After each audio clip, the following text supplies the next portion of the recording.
Hoje vamos falar sobre um tema mais frequente do que aquilo que se possa imaginar, que são as perturbações alimentares.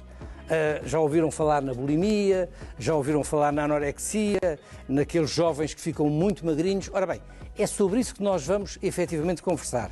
E fiquem atentos, não saiam daí, porque muitos dos vossos filhos requerem um olhar atento sobre isto. Bom, então eu aproveito para receber aqui as minhas primeiras convidadas, a minha querida colega, a doutora Maria Moreno. Olá, bom dia. Que é uma psiquiatra muito simpática, muito querida, já está habituada a estas lides, portanto já está muito à vontade.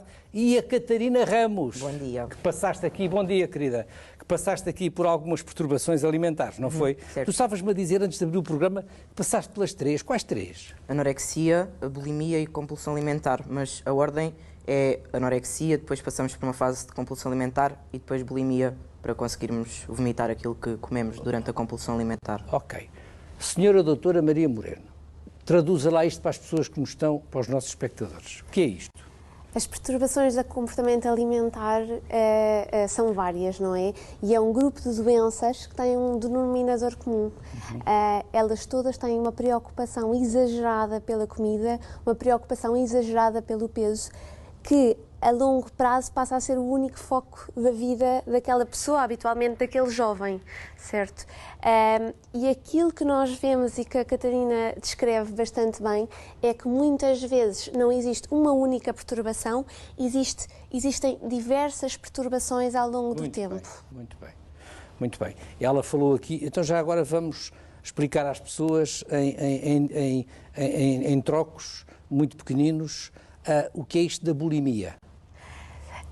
Na bulimia, aquilo que nós temos é uma doença em que existe quer episódios de compulsão alimentar, em que a pessoa em muito pouco tempo come uma grande quantidade de comida, habitualmente com culpa e com uma sensação de ausência total de controlo, e em que depois existem comportamentos compensatórios para justificar esta compulsão alimentar.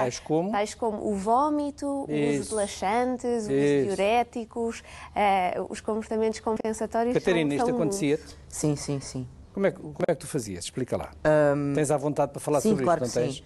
Portanto, focando mais na parte da compulsão alimentar, quando nós estamos a comer, quase que perdemos a consciência do próprio eu. Tanto que eu comia muito e depois voltava, já depois de vomitar, voltava e já não me lembrava de ter comido tanto. Via os pacotes das bolachas, das batatas fritas, etc., do que eu comesse e já não me conseguia rever naquela pessoa que tinha comido tanto. Entravas quase em piloto automático. Sim.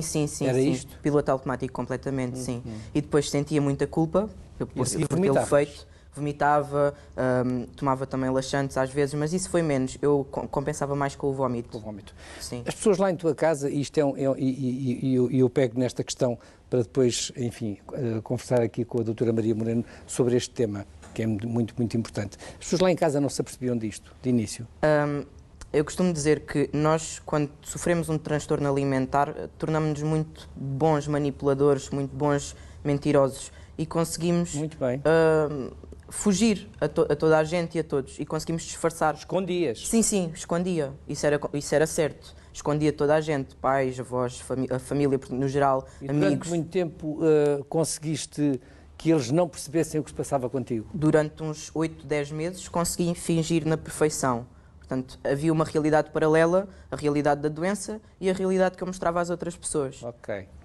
A doutora Maria Moreno falou aqui num aspecto que me parece extremamente importante, que é a focalização, digamos, destas doenças na comida.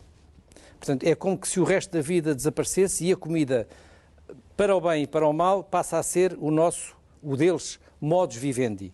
É um bocado isto. Mas, e este tema é muito importante, porque nós, acima de tudo, temos de ajudar as pessoas que nos estão, os nossos espectadores e espectadoras. Que recomendações é que gostaria de dar aos pais e aos cuidadores em geral para conseguirem detectar, digamos, de uma forma precoce estas situações? Eu acho que estarmos alerta é o primeiro passo. E aquilo que falou, e falou bem, sobre o foco na comida, eu acho que é o primeiro ponto. Porque a percebermos que aquela pessoa deixou de ter as preocupações habituais que nós devemos ter na vida, as preocupações com as relações, as preocupações com a vida profissional ou a vida na escola, as preocupações em sair com os amigos, e a comida passa a ser o único foco e toda a vida gira em volta disso.